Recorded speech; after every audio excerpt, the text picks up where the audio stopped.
Sekarang kita membahas tentang realitas sosial sebagai objek kajian. Peter Berger dan Thomas Lockman dalam buku mereka yang berjudul The Social Construction of Reality mengemukakan bahwa realitas adalah kualitas yang berkaitan dengan fenomena yang kita anggap berada di luar kemauan kita, sebab ia tidak dapat dienyahkan.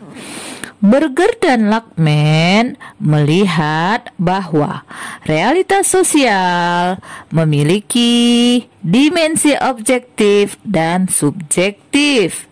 Dimensi objektif dilihat dari adanya lembaga atau pranata sosial beserta nilai dan norma yang menunjukkan bahwa masyarakat cenderung menginginkan keteraturan. Karena itu, masyarakat cenderung mewariskan nilai atau norma kepada generasi berikutnya melalui proses internalisasi atau sosialisasi. Anak-anak ibu semua, namun demikian, manusia tidak harus selalu dipengaruhi oleh lingkungannya. Manusia memiliki peluang untuk melakukan interpretasi berbeda atas realitas yang diperolehnya melalui sosialisasi atau sosialisasi tidak sempurna yang dilihatnya sebagai cermin dunia objektifnya. Interpretasi yang berbeda ini secara kolektif akan membentuk sebuah realitas baru. Berger menyebut proses ini sebagai eksternalisasi. Eksternalisasi berjalan lambat, namun pasti. Proses ini mengakibatkan terjadinya perubahan aturan atau norma dalam masyarakat. Artinya apa? Artinya akan terbentuk sistem nilai atau norma baru yang dapat memengaruhi generasi berikutnya. Menurut Berger, masyarakat sebetulnya adalah produk dari manusia. Manusia tak hanya dibentuk oleh masyarakat, tetapi juga mencoba untuk mengubah masyarakat, termasuk perubahan yang berakibat munculnya masalah-masalah sosial. Konsep-konsep sosiologi ini dapat digunakan sebagai alat analisis untuk memahami dan mencari fakta-fakta penyebab suatu masalah sosial. Dari analisis tersebut dapat dicari alternatif, solusi, dan pencegahannya.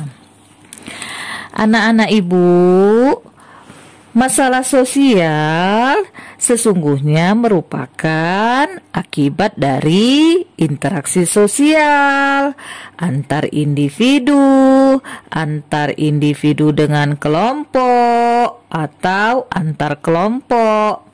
Dalam keadaan normal, interaksi sosial dapat menghasilkan integrasi. Namun, interaksi sosial juga dapat menghasilkan konflik. Suryono Sukanto mengatakan bahwa masalah sosial adalah ketidaksesuaian antara unsur-unsur kebudayaan atau masyarakat yang membahayakan kehidupan kelompok sosial. Apabila unsur-unsur tersebut mengalami benturan, maka hubungan-hubungan sosial akan terganggu. Nah, anak-anak ibu, Suryono Sukanto membedakan masalah sosial menjadi 4. Yang pertama, masalah sosial dari faktor ekonomis seperti kemiskinan dan pengangguran. Kedua, masalah sosial dari faktor biologis seperti penyakit menular. Yang ketiga, masalah sosial dari faktor psikologis seperti penyakit saraf dan bunuh diri. Yang keempat, masalah sosial dari faktor kebudayaan seperti perceraian dan kenakalan remaja. Nah, anak-anak ibu, dalam menentukan apakah suatu masalah merupakan suatu masalah sosial atau tidak, para ahli sosiologi menggunakan beberapa dasar sebagai ukuran, yaitu 1. Kriteria umum.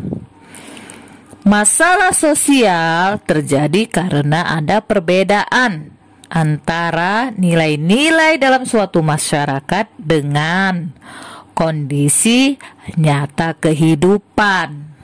Apa artinya?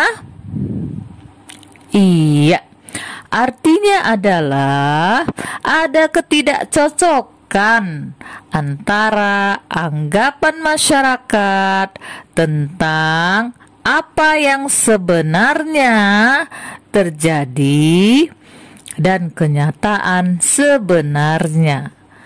Kriteria umum masalah sosial pun berbeda di setiap masyarakat. Hal ini tergantung pada nilai-nilai yang mereka anut. Nah, yang kedua, sumber masalah sosial. Selain bersumber dari interaksi sosial yang tidak efektif, masalah sosial juga dapat bersumber dari gejala-gejala alam seperti gempa bumi atau kemarau panjang. Yang ketiga, pihak yang menetapkan masalah sosial. Nah, dalam masyarakat umumnya terdapat sekelompok kecil individu yang mempunyai kekuasaan dan wewenang untuk menentukan apakah sesuatu itu dianggap sebagai masalah sosial atau bukan. Kelompok ini antara lain adalah pemerintah, tokoh masyarakat, organisasi sosial, dewan atau musyawarah masyarakat. Yang keempat, masalah sosial nyata dan laten. Masalah sosial nyata adalah masalah sosial yang timbul akibat terjadinya kepincangan yang disebabkan ketidaksesuaian tindakan dengan norma dan nilai masyarakat. Masalah sosial nyata umumnya berusaha dihilangkan. Berikut masalah sosial laten adalah masalah sosial yang ada dalam masyarakat tetapi tidak diakui sebagai masalah. Hal ini umumnya disebabkan ketidakberdayaan masyarakat untuk mengatasinya. Yang kelima, perhatian masyarakat dan masalah sosial. Nah, suatu kejadian atau peristiwa berubah menjadi masalah sosial ketika hal itu menarik perhatian masyarakat. Masyarakat secara intens membahas dan menggugat peristiwa tersebut. Namun demikian, tidak semua masalah sosial menjadi perhatian masyarakat.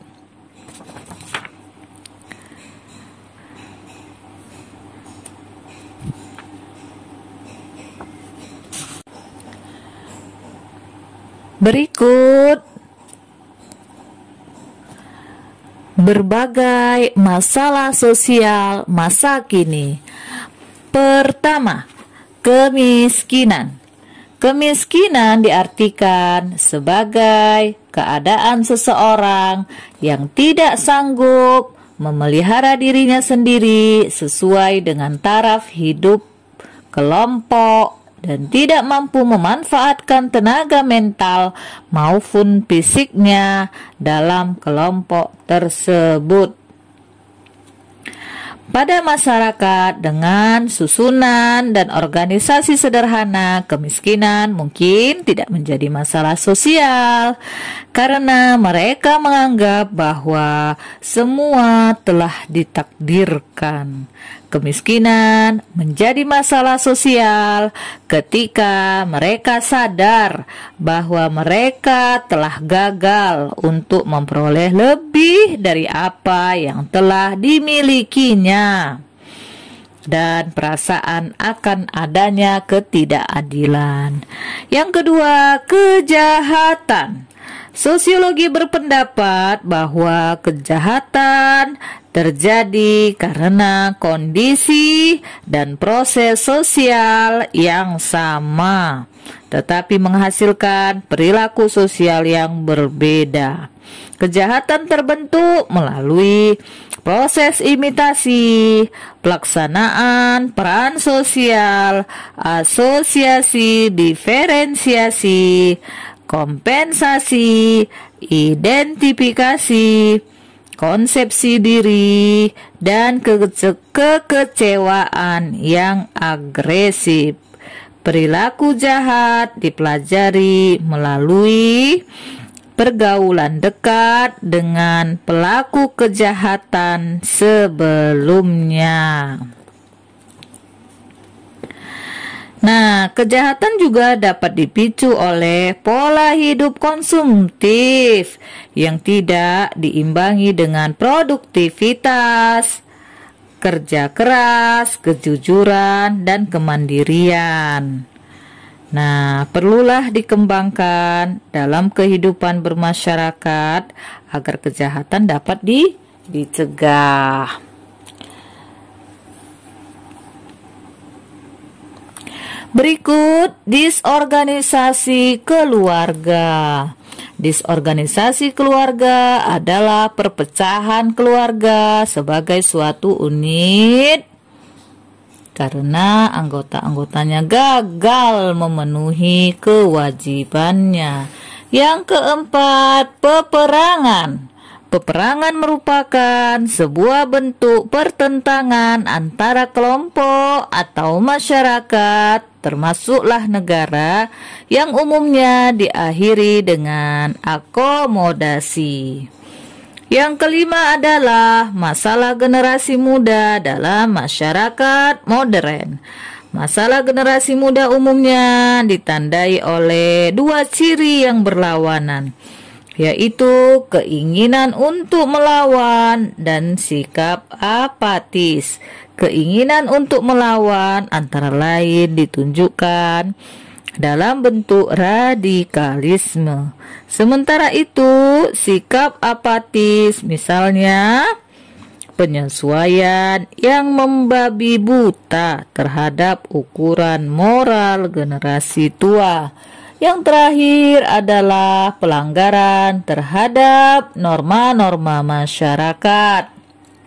Misalnya pelacuran, kenakalan remaja, alkoholisme, dan korupsi. Ya, demikian bahasan kita pada hari ini mengenai sosiologi untuk kelas 10 IIS. Semoga bermanfaat.